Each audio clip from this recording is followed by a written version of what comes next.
Sung Jin Woo's transformation seemed practically overnight. One episode he's the world's weakest hunter with 0 game and 0 confidence, and the next he's Sung Rizz Woo, still with 0 game but the height and muscles to offset that.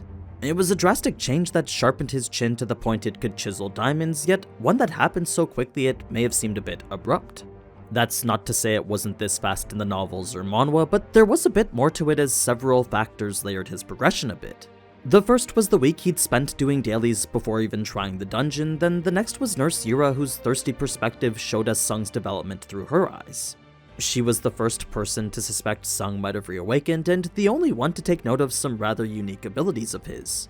So, as we go through that and the subsequent betrayal at the gate, all these details left out will once again show more on what it is solo leveling has to offer, and hopefully make the overall viewing experience that much better for you. But first, it's about time for my yearly PSA, so if you like free anime and want to watch it right here on YouTube, you can do so hassle-free with nordvpn.com/AniNews. Just switch over to a server in Singapore, head over to the channel's Musasia or Any1Asia, then enjoy a free selection of up-to-date English subtitled anime. You'll get the most recent episodes the day they come out, as well as complete playlists of anime from previous seasons.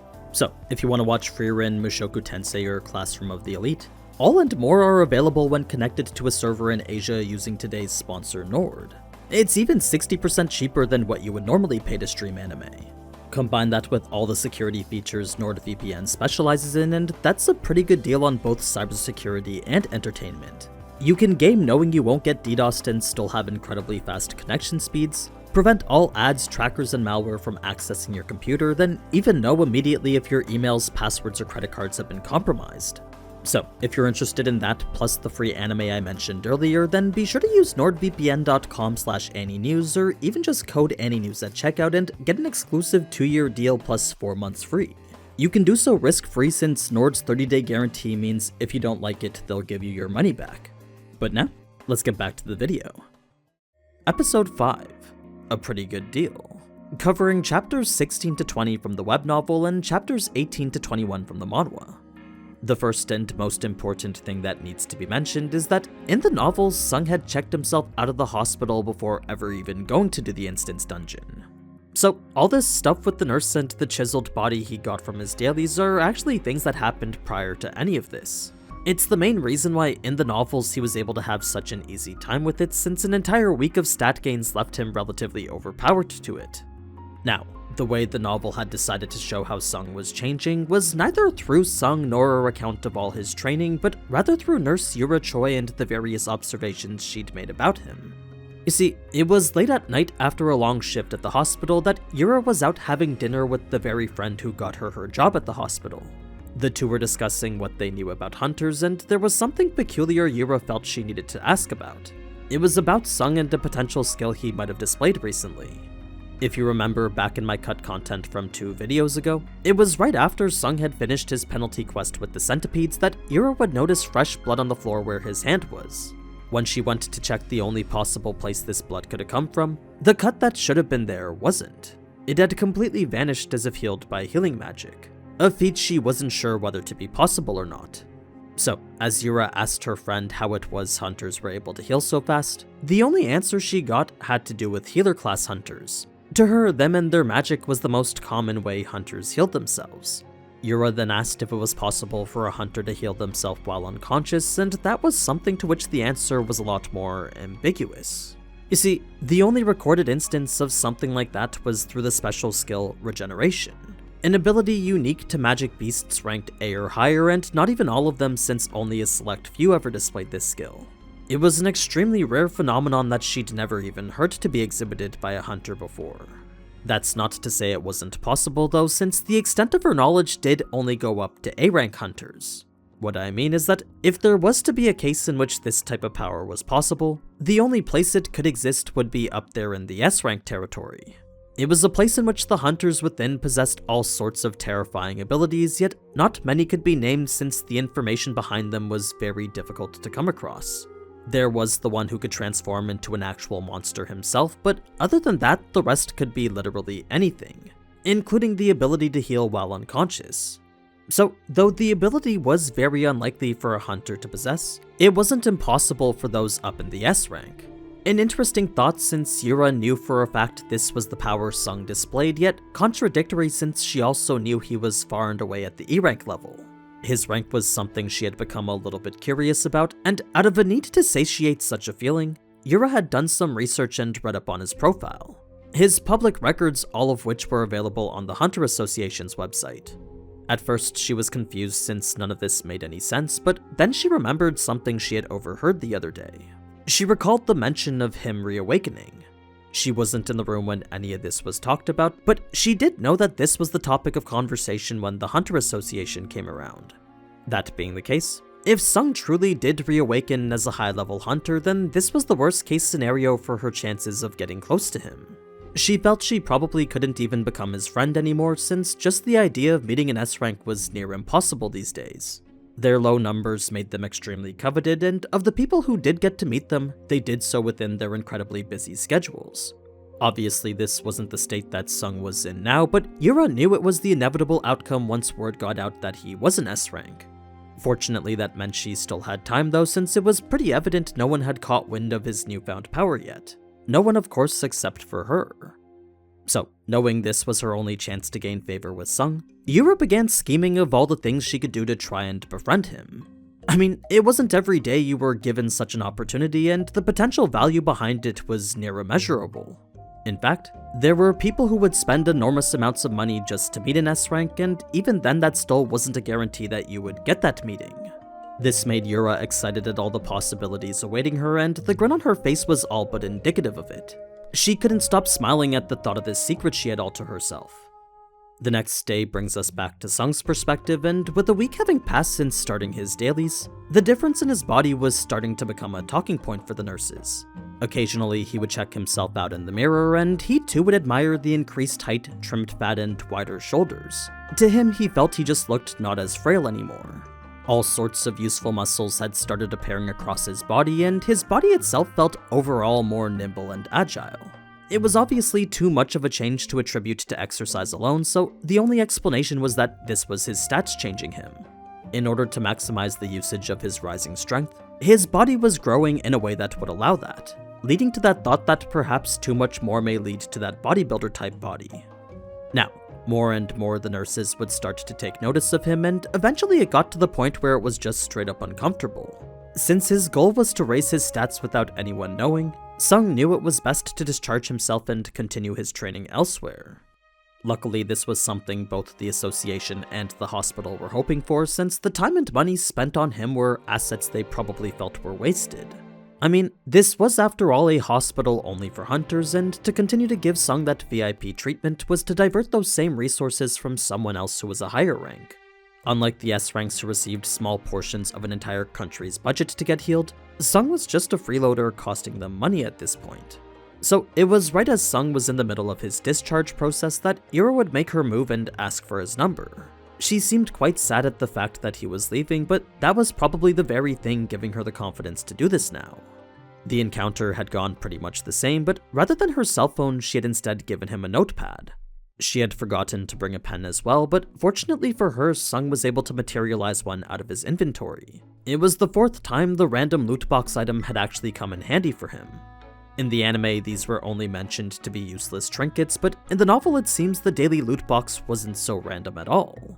Most, if not all, the rewards from them eventually found their use. One day he received a raincoat, then the next day it ended up raining. Another, his water cooler ran out of cups, so the reward for that day was a cup to replace them. It was as if these random rewards from his dailies were practically tailored to him. That's just a small bit of information I found interesting, but the important thing to know is that all this was still in the hospital. All that training and all this discovery of how the system worked was before he left to take on that instance dungeon. Only after he discharged himself did he finally go and do the stuff from episode 4. That then leads to the level ups and discovery of his attributes from within the dungeon, which to me I found was a more gradual lean into a system Sung was kinda just thrust into. We were given those deeper explanations of agility and perception that I mentioned last episode, and all that worked towards easing us into how it is this system really aids his evolution and transformation. I won't re-explain how it is those attributes all change the more he levels up, but if you want to see for yourself how they work, feel free to go back and watch that episode here. Moving on to when Sung was finally home, In the morning when Jinna had stumbled across him, it was actually right after he'd just finished doing his dailies. This was quite the shock to Jinna because, as a student who woke up at dawn to do as much studying as she could, it was rare to see him ever be awake before her. The reason he was doing his dailies immediately was mostly to try and get another key for an instance dungeon. He'd been trying for the past 4 days after completing the last, but unfortunately got nothing but random rewards not nearly as useful. This did also mean he had 4 days of stats waiting to be applied, but with zero certainty on where he wanted to put them, a lot of thought was needed in order to make a decision. So, as he went through each and every attribute, strength was good and something he didn't regret. Agility was essential when facing stronger enemies, but not so much when facing weaker ones. Even so, with the way it went practically hand in hand with strength, it was right up there as just as important. Perception was useful for detecting threats and sensing auras, while vitality was as useful as having more health allowed it to be. When it came to intelligence though, this was the one thing that Sung really wasn't sure about. Despite bringing it all the way to level 27, he neither felt smarter nor felt his memory improved. His mental processing didn't become faster either, so all this was what led him to the conclusion that intelligence was magic related, something he knew he definitely didn't need right now. That still left all the other 4 though, so when it came to prioritizing between one or the other, the ranking he chose for each of them was this. First he would invest in agility, next he would focus on perception, then after those he would maybe do some vitality. Since strength was already at a decent level, Sung figured now would be a good time to balance out all the other attributes, specifically agility since this was clearly the most important after strength. With this being the attribute that sped up his vision and made his enemies seem slower, it was the core factor determining his success at dodging and subsequently his ability to counterattack. It didn't increase physical speed like how Sung initially thought, but with strength doing all that instead, the two worked well together to improve both his reaction time and his ability to move quickly. It created this effective synergy that made the two practically essential together. Strength meant nothing if he couldn't hit his target, and landing an attack was useless if he had no power behind it. So this was the core reasoning behind why Sung decided to level up his agility now. As for his choice to neglect vitality, well, agility just didn't synergize well with it. It wouldn't make sense to level up an attribute whose purpose was to tank hits when at the same time your focus is to level up an attribute that made evading enemy attacks easier. It would be a waste of points in a time when every point was essential. That didn't mean he was going to neglect it forever, but for now he would just let his level ups bring that attribute up. If you're wondering why he chose 2 strength, 8 agility, and the rest perception, the only reason was because multiples of 5 looked clean to him. They were nice rounded numbers that gave him this pointless sense of satisfaction. It was when his phone had rung shortly after this that Sung was praying for it to be the association, reason being that he was eagerly awaiting his next opportunity to go and fight. Before he would always delay picking up the phone out of anxiety for what he knew was coming, but now he couldn't wait to get more chances to raise his attributes. What he thought was going to be exactly that though was nothing more than his landlord checking up on him. He wasn't just inquiring about the money though, because as a person who'd looked after Sung since he was little, he was always making sure him and Jinna were doing alright. That included never raising the rent in all the years they'd been there, and even offering to delay it whenever he knew Sung was struggling a bit.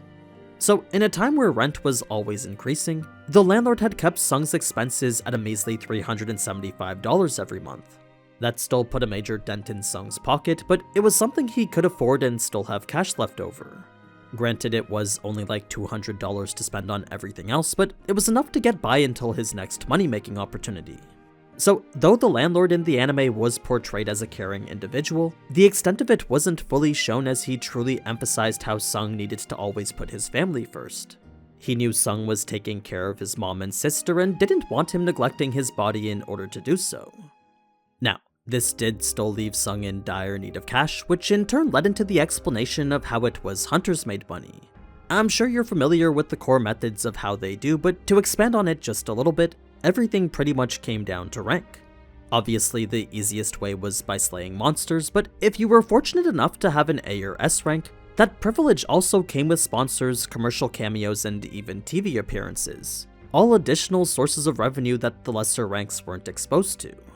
For those who were below the A rank, your income was dependent on both the quality and quantity of the dungeons you did. The quality was dependent on how capable you were, and the amount was determined by how experienced you were. So, for Sung, who had neither the experience nor the rank, the amount of options he was presented with were always very limited, forcing him to have to look for a position in a private raiding party sometimes. These were hunters too weak to join a guild, but at the same time too strong to do work for the association, putting them in an awkward position filled with inconsistent raids and incomplete parties. But even so, the raids they did get often led to thousands of dollars monthly. It was more than enough to keep themselves financially stable. Unfortunately, the same couldn't be said for Sung, and before you ask why it is he just doesn't get a real job, the reason is because he was always on call with the association. If they were to call while he was on a shift, the cost of missing out on both that experience and pocket money was definitely not worth whatever minimum wage he'd be making at a real job. So his only option was to find a job here on the Hunter board. That's when he saw the newly posted raid with Hwang, and after a short phone call then cab ride over, his position was set and job confirmed. A few things to note about the contract though is that, unlike how it was with the association, raids done privately had zero insurance. The line of work was so incredibly risky that no rate made it possible for insurance companies to make a profit off of it. The next was a segment which stated he wasn't allowed to fight, and that's something that we're going to talk about in just a little bit. Before that though, we need to highlight Sung's annoyance with Yoo Jin-ho first. So, both the novel and manhwa had Sung straight up trying to ignore him, but I think the manhwa portrayed it best. From the bed of facial expressions to the not so subtle bits of envy, Sung was very much trying to distance himself. Of course, Jin-ho just kept on talking anyway, and it's that oblivious persistence that really hammers home the type of character he is. Now, despite all of Sung's newly attained power, he was still tense whenever he stood in front of a gate like this. After years of treating each as a battle of life and death, it wasn't so easy to dissociate those memories of pain from these new ones of leveling up. There was lingering trauma from all the times he'd been hospitalized. It's when we get into the gate itself that Sung would use his enhanced perception to determine exactly what it was they were dealing with. To everyone else, the dungeon appeared empty at first, but to Sung, he knew right from the get-go the monsters they were dealing with were insects. Now, insects were a particularly troublesome type of enemy because not only were they hard to kill and attacked in groups, but their dominance on the ground meant getting knocked over was an instant death sentence. The type that no hunter ever wanted to see in a dungeon was a nest of ants, since those were the most difficult out of all the insect beasts. There were numerous stories of hunters entering what seemed like an easy dungeon, only to get wiped by a coordinated onslaught of relentless ants. Luckily, this wasn't what Sung was dealing with here, but had he not called out the initial ambush from above, it's likely a lot of the party would have died from getting knocked over. He had saved pretty much everyone from that instant death sentence I was talking about. Now, the part of this that made Sung so incredibly frustrated was the fact that he couldn't fight no matter how badly he wanted to. Since his contract legally prevented him, all he could do was watch and analyze. He would think about how it is he would approach the battle, then observe every opening and envision a counterattack. The part that went to frustrate him the most though was that despite all these openings making the bugs easy targets, not a single hunter fighting was seeing them or capitalizing on them. It was a bunch of missed opportunities that left him looking like this. It's after this that the anime, manhwa, and novel all make their own creative decisions, and the core difference between them is the way that the Betrayal is set up. You see, the anime doesn't really hint at it at all, whereas in the manhwa numerous signs are given right from the get-go. There's evil eyes, shadowy faces, and a literal warning, all of which make it abundantly clear that that's where we're headed. They had even made Hwang say he hopes Sung's instincts don't pick up on anything unnecessary, and if that wasn't enough, they had Sung himself reaffirm it. The novel does something a bit more on-brand though, since the moment Sung felt he was being set up, he genuinely hoped that they would actually follow through on it. The feeling first came when he sensed every hunter glaring at him, and it was from that point on that Sung eagerly awaited what he knew was coming. He was thoroughly ecstatic to know that he might actually be able to get some use out of this group. So, it was once they had finally made their move that Sung couldn't help but smile, knowing he was getting exactly what he wanted. It was a stark contrast from the more hostile reaction he showcased in the anime. Whereas Sung was surprised and a little bit angry, in the novel he was stoked and focused on the opportunity that they'd just given him. In fact, he had even started warming up before they had closed the entrance on him, bringing us to the tense showdown that the episode ended on. So, aside from a little bit extra showcasing Hwang's S-rank brother, That's pretty much all the cut content from this episode. Now, I'm curious to know which approach you would have liked to see better. Would you have wanted the more eager betrayal from the novel, or perhaps the more tense surprise betrayal from the manhwa and anime? Let me know which down in the comments. But anyway, as always, thank you so much for watching, and if you enjoyed this type of anime content, then you already know what to do. So, until next time, ciao!